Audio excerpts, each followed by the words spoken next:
On September the 9th, 1975, William Osterhout, a local school principal, looked out at an implausible scene unfolding at the pink house belonging to his neighbor on United Street. Key West Fire Chief Joseph Bum Farto, wearing his trademark rose-tinted glasses, began to drive away in his lime green luxury automobile, complete with a spread eagle hood ornament and a front license plate bearing the words El Jefe, which is Spanish for the chief. Suddenly, a car pulled in front of Farto. At the same time, another blocked him in the rear. Men in business suits hustled him out of the car. The principal could tell they were out-of-towners. They were wearing ties on a hot September morning. A tow truck arrived, and the principal watched as the flashiest car on the island was towed away. What, he wondered, are they doing to the fire chief? He called the police. They, too, were baffled. 6 months later, the whole town was wondering what had happened to El Jefe. In fact, the chief wound up on a hot-selling T-shirt worn on occasion by Jimmy Buffett at his concerts. The shirt posed a simple question: where is Bum Farto? 2 decades later, the shirt, now a collector's item, is hard to find, and so is Bum. Bum Farto did not disappear from the Conch Republic because he was a good fire chief, or because he was a devoted family man, a flashy dresser, the village eccentric, a baseball booster, or a believer in witchcraft. Bum vanished because he sold cocaine from Key West fire stations and got caught. Did he flee to Latin America and live off his drug money? Or did Colombia's cocaine cowboys, fearfully might talk, fit the flamboyant fashion statement with the dull gray of cement overshoes? Well, in Key West, the rules are different. Sometimes rich, sometimes dead broke, the old town deals with the mood swings of its fragile economy with finely honed survival skills. Do what you have to put food on the table and look the other way if your friend, neighbor, or cousin bends a few of society's rules. To live on an island this small, you need a different psyche, a different mindset, says Ken Jen, a former Broward County assistant prosecutor who headed the first state grand jury probe into Key West's curious view of justice. Marijuana in their mindset was no different from shrimping. Theirs is simply a different moral and legal system. While Key West basked in its island isolation, reports filtered back to Tallahassee that laws were not being enforced, and in many cases, the people who broke the law were not being prosecuted. In 1973, Governor Reuben Askew asked the Broward State Attorney's Office to investigate a folder full of complaints, one of which concerned open drug dealing in Key West. State Attorney Phil Shaler picked Jen, now a state senator from Hollywood, to lead a 3-man task force to look into this matter. Jen's team received little cooperation. One night, they found Limburger cheese smeared into the air conditioners in their motel room. An odorous warning, but hardly enough to stop their work.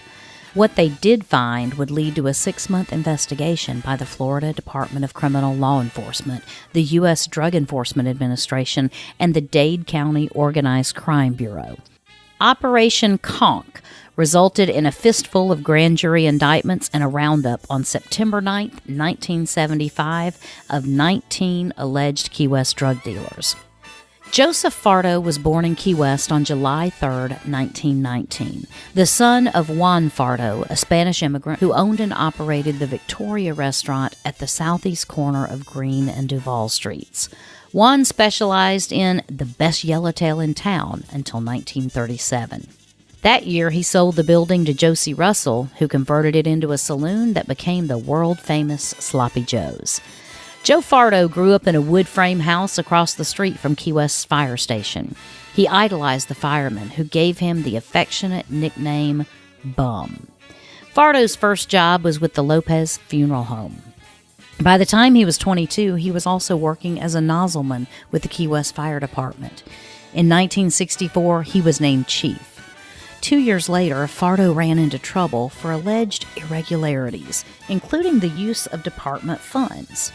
Ruling against him on 8 counts, the city commission recommended his firing. But the Civil Service Board overturned the commission's action, finding Farto guilty of only threatening to dismiss a fireman for giving testimony before the investigative committee. Farto was suspended for 30 days. The chairman of the Civil Service Board was his nephew. Farto was a colorful eccentric who was usually attired in fire engine red with a flashy gold chain around his neck. Farto was a colorful eccentric who was usually attired in fire engine red with flashy gold chains around his neck. He was also a big fan of the Key West High baseball team, and he was permitted to drive his car into the stadium and park near the left field fence. There, he would light a candle and place it on the car's fender. Steeped in witchcraft, he believed this ritual would bring good luck to the Fighting Conchs. In the 1970s, the free and easy lifestyle of Key West became even more wide open. The Navy, a powerful presence for more than a century, pulled out many of its forces, a crippling blow to the island's fragile economy. Times were hard, and people turned, as they always had in the past, to illegal ways to earn a living. Square grouper, bales of marijuana, became the catch of the day. Sometime in the early 70s, Bum Farto succumbed to the lure of drug money. Selling marijuana from Colombia was so simple that he began peddling it while sitting on a bench outside the fire station. From marijuana, he moved into cocaine. Farto wasn't the only entrepreneur serving a growing market. Belita sellers moved through the streets shouting, "Last call for the numbers." Bumper stickers declared, "When marijuana is legalized, I will be on welfare." And T-shirts read, "Smoke Florida seafood." One detective was quoted as saying that cocaine was as common as key lime pie. And the timing couldn't have been better for Operation Conch. In August of 1975, Titus Walters, an ex-junkie-turned-informant, introduced undercover agent Larry Dollar to Bum as his cousin. Dollar offered Bum a gold diamond ring in exchange for an ounce of cocaine. Farto told Dollar that he would contact Manny James, Dollar testified in court. Manny James, 33, wore many legal hats. The adopted son of Police Chief Winston Jimmy James, he served as city attorney. He was also the primary defense lawyer for Key West's well-heeled community of drug smugglers and drug dealers. "I sometimes wondered what they talked about at Christmas dinner," Ken Jen said. Within a week of their introduction, an event occurred that might have made a craftier man than Bum suspicious of Dollar. Walters left this world by a gory route. He was injected with heroin, battery acid, and Drano, and then shot twice in the head in a bathtub. In late August, Farto told Dollar he was having trouble getting the cocaine, but gave him a bag of marijuana as a gesture of good faith. In early September, Farto gave Dollar a bag of cocaine in exchange for a gold diamond ring. Unfortunately for Bum, another agent secretly photographed the exchange at Key West Fire Station No. 1 on Kennedy Drive at Flagler Avenue. 4 days later, on September 9, 1975, 28 agents posing as karate enthusiasts in town for a match checked into the Key West Motel. Cruising around the city in unmarked cars, Operation Conch agents took each of the alleged drug dealers by surprise, including Bum Farto. Agents also caught up with Manny James, Manuel Curito Ortega, and Artie Crespo, a previously convicted gambler. Crespo had been acquitted the night before on weapons charges. His attorney was Manny James. One of the men, Bobby Marion Francis, was already in jail. He was charged with murdering Titus Walters and would later be convicted of the crime. In a wild outburst of legal incest, Farto, James, and the others were all bailed out by Ortega, a fellow defendant. Bum then hired James to defend him against 3 of the charges of drug dealing that could send him to prison for more than 30 years.